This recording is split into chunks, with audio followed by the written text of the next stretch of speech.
विद्यार्थियों हम पढ़ रहे थे नवमः पाठः सप्तभगिन्यः और इसके अंतर्गत हमने 5 भागों का अध्ययन कर लिया है और आज हम पढ़ने वाले हैं छठे भाग में स्वर्ग सदृशानि सप्तराज्यानि, यानी कि ये उपशीर्षक लेते हुए हम इस भाग को पूरा करने वाले हैं। ऐसा क्यों कहा है कि स्वर्ग सदृशानि, स्वर्ग के समान, ठीक है सप्त राज्यानि, ये 7 राज्य स्वर्ग के समान है, ऐसा क्यों कहा है? विद्यार्थियों पिछले भाग में भी हमने पढ़ा कि प्राकृतिक संपदाओं से युक्त ये 7 राज्य हैं और यहाँ की विशेषता है कि यहाँ पर अनेक जनजाति बाहुल्य वाले लोग रहते हैं जो कि अनेक भाषाओं को जानने वाले हैं, पर्व परंपराओं को जानने वाले हैं और कैसे हैं अपनी अपनी कलाओं में दक्ष हैं। तो ऐसी ही अनेक विशेषताओं से युक्त यह प्रदेश है, इसीलिए यहाँ पर ये जो शीर्षक है वो हम लेकर के आए हैं। तो इस शीर्षक में और क्या विशेषताएं हैं वो हम यहाँ पर पढ़ने वाले हैं। ठीक है विद्यार्थियों, स्टार्ट करते हैं। स्टार्ट करने से पहले पिछले वीडियो में जो प्रश्न दिए गए थे उनके उत्तर की जांच कर लेते हैं। देखिए पहला प्रश्न था अपना, कः प्रदेशः जनजाति बहुल प्रदेशः अस्ति, कौन सा प्रदेश जनजाति बहुल प्रदेश है? ठीक है, अब यहाँ पर देखिए सप्तभगिन्य यानी कि 7 बहनों का जो समूह है, 7 राज्यों का जो समूह है वह इत्याख्य यानी इस नाम वाला, ठीक है ना, प्रदेशः जनजाति बहुल प्रदेशः अस्ति।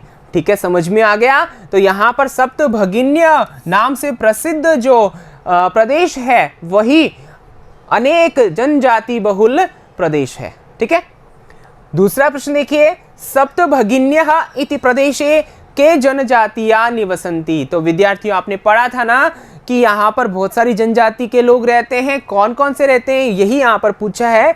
तो सप्तभगिन्यः इति प्रदेशे गारो खासी नगा मिजो प्रभृतयः जनजातियाः निवसन्ति, यानी कि सप्तभगिन्य इति प्रदेश, सप्तभगिनी इस प्रदेश में गारो खासी नगा मिजो इत्यादि जाति के लोग यहाँ रहते हैं। ठीक है, समझ में आ गया। तो आपने सही सही लिखा होगा। आइए आगे चलते हैं अपने अगले भाग की ओर। यहां पर देखिए अध्यापिका विशेषताएं बता रही थी, राजीव ने कुछ बात कही थी पिछले भाग में कि जिस प्रकार अपने घर में एक बहन होती है प्यारी सुंदर, उसी प्रकार इस भारत रूपी घर में बहुत सारी नहीं 7 राज्य यानी कि 7 बहनें, ठीक है, प्रसिद्ध हैं, तो सुंदर है। तो अध्यापिका कहती कि और भी विशेषताएं हैं, और भी विशेषता उन्होंने बताई। तो इसी क्रम में आगे देखिए मालती प्रश्न करती है, क्या महोदये तत्र तु वंश वृक्षा अपि प्राप्यन्ते? अध्यापिका, आम प्रदेशे अस्मिन् हस्तशिल्पानां बाहुल्यं वर्तते, आवस्त्राभूषणेभ्यः गृह निर्माण पर्यन्तं प्रायः वंश वृक्ष निर्मितानां वस्तूनां उपयोगः क्रियते, यतो हि अत्र वंश वृक्षाणां प्राचुर्यं विद्यते, साम्प्रतं वंशोद्योगोऽयं अंतरराष्ट्रीय ख्यातिम अवाप्तो अस्ति। ठीक है, अब यहाँ पर देखिए मालती ने क्या प्रश्न किया, महोदय, हे महोदया, तत्र तु वहां पर, ठीक है ना, वहां कहाँ 7 राज्य हैं उनका जो समूह है वह स्थान जो है उत्तर पूर्व दिशा भारत की जो है वहां पर वंश वृक्षा अभी प्राप्यन्ते, वंश वृक्षा बांस के वृक्ष, ठीक है ना, वंश वृक्षा का मतलब है बांस के वृक्ष, अपि भी प्राप्यन्ते प्राप्त होते हैं, ऐसा प्रश्न कर रही है। तो अध्यापिका कहती है आम, हाँ वहां पर बांस के वृक्ष प्राप्त होते हैं। प्रदेशे अस्मिन्, इस प्रदेश में, इस किस प्रदेश में, 7 राज्यों का जो समूह है उस प्रदेश में हस्तशिल्पानां बाहुल्यं वर्तते, हस्त जो शिल्प है, हस्तशिल्पकार जो होते हैं, हाथ की कला दिखाने वाले, ठीक है ना, समझ में आ रहा है ना, हस्तशिल्प जो होते हैं उनका क्या है, बाहुल्य है, यानी कि बहुलता है। ठीक है, आवस्त्राभूषणेभ्य यानी कि वस्त्राभूषणों से लेकर, आ का मतलब है लेकर, यानी कि वस्त्राभूषणों से लेकर वस्त्र ले लो, चाहे आभूषण ले लो, यहाँ से लेकर गृह निर्माण पर्यंतम, घर बनाने तक, ठीक है ना, प्रायः अधिकतर, प्राय यानी अधिकतर, ठीक है, वंश वृक्ष निर्मिता नाम, बांस के बने हुए, ठीक है ना, बांस के जो वृक्ष होते हैं उनसे बने हुए वस्तु नाम उपयोग, वस्तुओं का उपयोग क्रियते किया जाता है या होता है।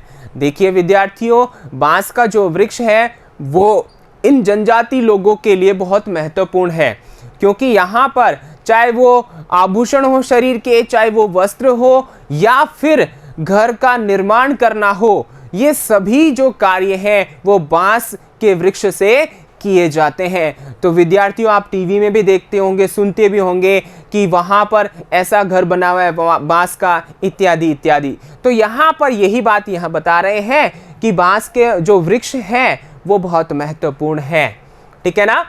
आगे देखिए क्या कहा है, यतो ही, क्योंकि अत्र, यहाँ पर, यहाँ कहा, इस प्रदेश में वंश वृक्षाणाम प्राचुर्यम विद्यते, क्योंकि यहाँ पर बांस के वृक्षों का क्या है, प्राचुर्य है। प्राचुर्य का मतलब अधिकता है।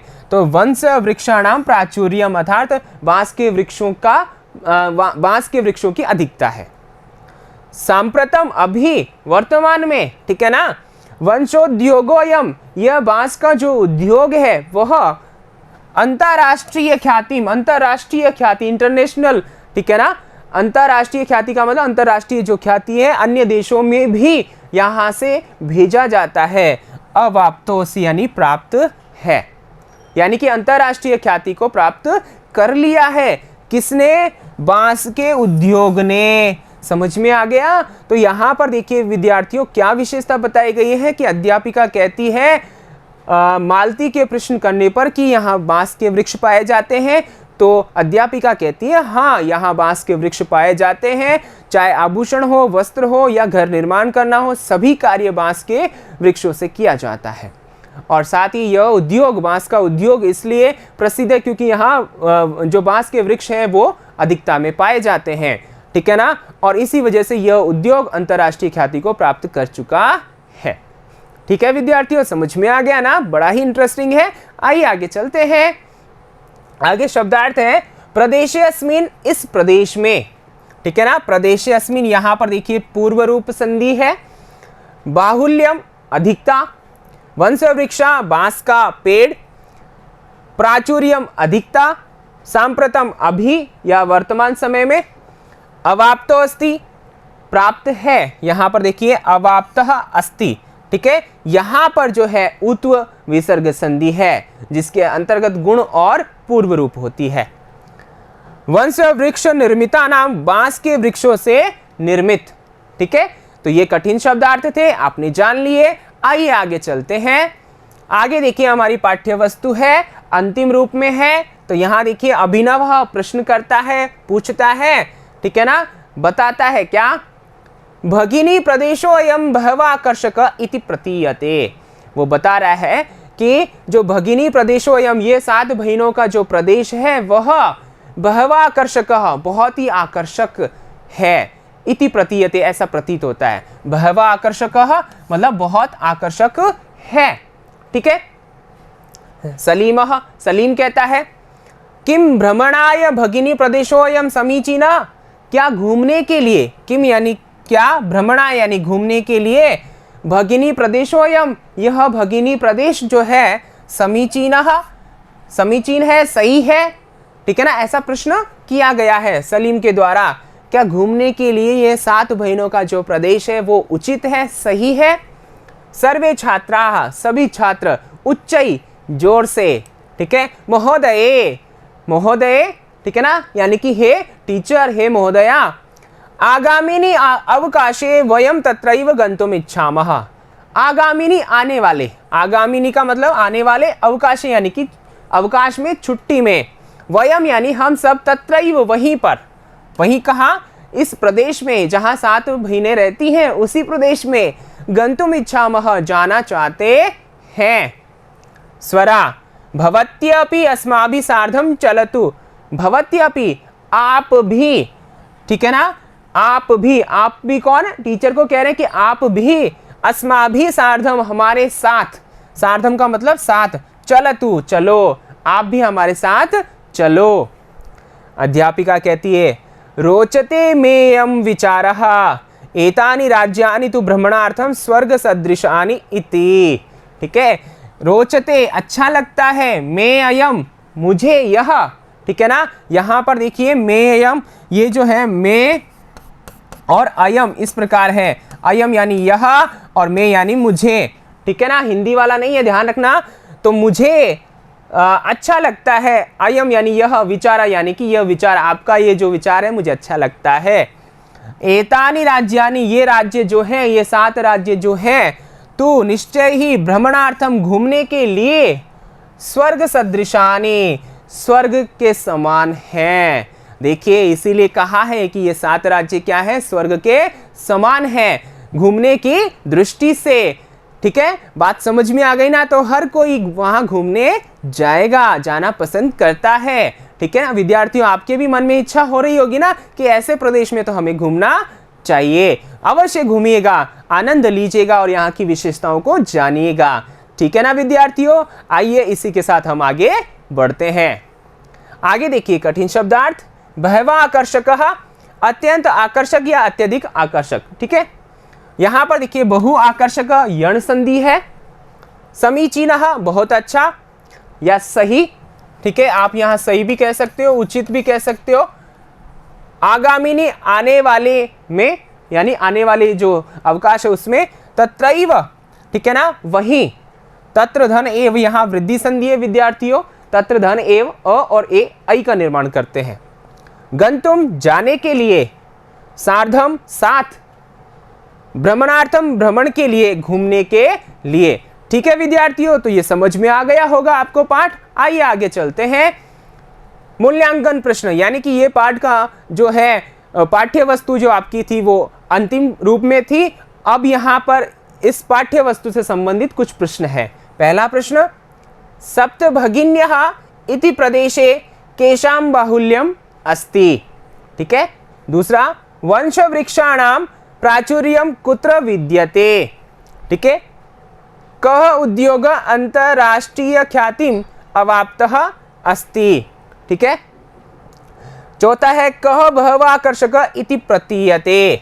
ठीक है, ये 4 प्रश्न है विद्यार्थियों, आप अपनी उत्तर पुस्तिका में इनके उत्तर लिखिए और मैं लेता हूं विदा। अगले भाग में अभ्यास प्रश्नों के साथ, पाठ्य वस्तु के अभ्यास प्रश्नों के साथ फिर मिलूंगा। तब तक के लिए नमो नमः, धन्यवादः।